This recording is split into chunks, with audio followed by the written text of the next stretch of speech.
সুপ্রিয় দর্শক শ্রোতা, আমন্ত্রণ জানাচ্ছি বাংলাদেশ সারাদিনের খবর অনুষ্ঠানে। এই অনুষ্ঠানে সাধারণত আমরা সিলেট সহ সারা দেশে ঘটে যাওয়ার গুরুত্বপূর্ণ ঘটনাগুলোর সংক্ষিপ্ত বিবরণ আপনাদের সামনে তুলে ধরার চেষ্টা করি। আর এই অনুষ্ঠানটি আমরা আপনাদের সামনে লাইভের মাধ্যমে চলে আসি এবং এই মুহূর্তে আমি আপনাদের সাথে সংযুক্ত রয়েছি লাইভে। আমি সত্যজিৎ সিংহ। তাহলে জেনে নেওয়া যাক গুরুত্বপূর্ণ ঘটনাবলীর সংক্ষিপ্ত রূপ। রায়হান হত্যার এক সাক্ষী আত্মহত্যা করেছেন বলে আমাদেরকে জানিয়েছেন রায়হানের মা। আর এদিকে আরেকজনকে হুমকি ধামকি দিচ্ছে বলে জানা গেছে। তো সিলেট মহানগর পুলিশের বন্দরবাজার ফাঁড়িতে হেফাজতে রায়হান আহমদ হত্যা মামলার ঘটনার অন্যতম সাক্ষী চুলাইলাল আত্মহত্যা করেছেন বলে জানিয়েছেন রায়হানের মা সালমা বেগম।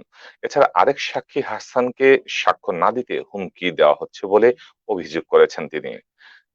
রায়হান হত্যা মামলার শুনানিতে আদালতে উপস্থিত হন তার মা সালমা বেগম। সেখানে অপেক্ষমান সাংবাদিকদের কাছে তিনি এমন অভিযোগ করেন। সালমা বেগম বলেন, রায়হানকে কাষ্ঠঘরের চুলাই লালের ঘর থেকে সুস্থভাবে ধরে আনেন পুলিশ। তাকে মারধর করে রায়হানকে ধরে আনা হয়। চুলাই লাল হলো প্রথম সাক্ষী। সে নাকি 2 মাস আগে মারা গেছে। এখন আমি শুনছি কেউ কেউ বলছে, পুলিশও বলছে সে নাকি আত্মহত্যা করেছে। আমি সঠিক জানি না সে আত্মহত্যা করেছে কিনা বা সে কিভাবে মারা গেছে। আর এদিকে 4 নেতায় বন্দি সিলেট যুবলীগ কেন্দ্র নালিশে। আহ্বায়ক কমিটিতে সিলেট মহানগর যুবলীগের কেটে গেছে 6 বছর। এরপর হয়েছে সম্মেলন।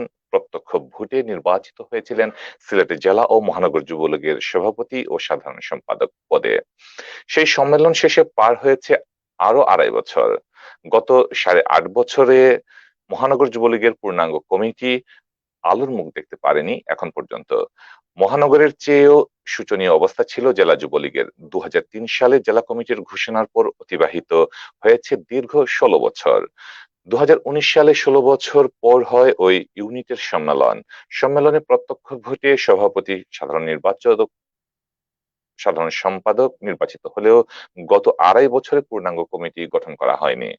যুবলীগের প্রত্যাশী নেতারা জানান, 2.5 বছর আগে সিলেট জেলা ও মহানগর যুবলীগের সম্মেলন অনুষ্ঠিত হয়। এর আগে মহানগর কমিটির 6 বছর কেটেছে মুফতি সেলিম ও মুশফিকের আহ্বায়ক কমিটির হাত ধরে। 6 বছর পর 2.5 বছর আগের সম্মেলনে প্রত্যক্ষ ভোটে শুধু জেলা ও মহানগর যুবলীগের সভাপতি ও সাধারণ সম্পাদক নির্বাচিত করা হয়। জেলার সাধারণ সম্পাদক পদে পরিবর্তন আসলেও নগর কমিটি বন্দী রয়ে গেছে মুফতি মুশফিককে।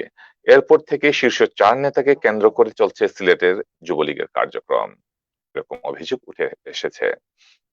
আর এদিকে সিলেটের বালাগঞ্জের বোয়ালজুর ইউনিয়নের 4 নং ওয়ার্ডের মেম্বার প্রার্থীকে ভোট না দেওয়ার অভিযোগে এক ভোটারকে জুতাপেটা ও জুতার মালা গলায় দিয়ে লাঞ্ছিত করার অভিযোগ পাওয়া গেছে। এ ঘটনায় 5 ডিসেম্বর সিলেটের সিনিয়র জুডিশিয়াল ম্যাজিস্ট্রেট আদালত 8 মামলা দায়ের করেছেন লাঞ্ছনার শিকার বোয়ালজুর ইউনিয়নের সোনাপুর গ্রামের রহমত আলীর মোহাম্মদ ইয়াসিন মিয়া। মামলার সূত্রে জানা গেছে, গত 11 নভেম্বর বোয়ালজুর ইউনিয়ন পরিষদ নির্বাচনে 4 নং ওয়ার্ডের মেম্বার পদে প্রার্থী ছিলেন পশ্চিম সোনাপাড়া দক্ষিণপাড়া গ্রামের মৃত আলকাস উদ্দিনের ছেলে নশর 50। ওই দিনের নির্বাচনে তিনি পরাজিত হন। এতে পরাজিত মেম্বার প্রার্থী নশর এবং তার সহযোগীরা ক্ষুব্ধ হয়ে গত 13 নভেম্বর স্থানীয় কামাল মিয়ার বাড়িতে ভোটার মোহাম্মদ ইয়াসিন মিয়া, আজমল আলী, রাসেল মিয়া, আলমগীর আলাই, এনাম উদ্দিন ও আসাদ আলীকে ডেকে নিয়ে বেশ কিছু মানুষের সামনে জুতা পেটা করেন ও জুতার মালা গলায় দিয়ে লাঞ্ছিত করেন।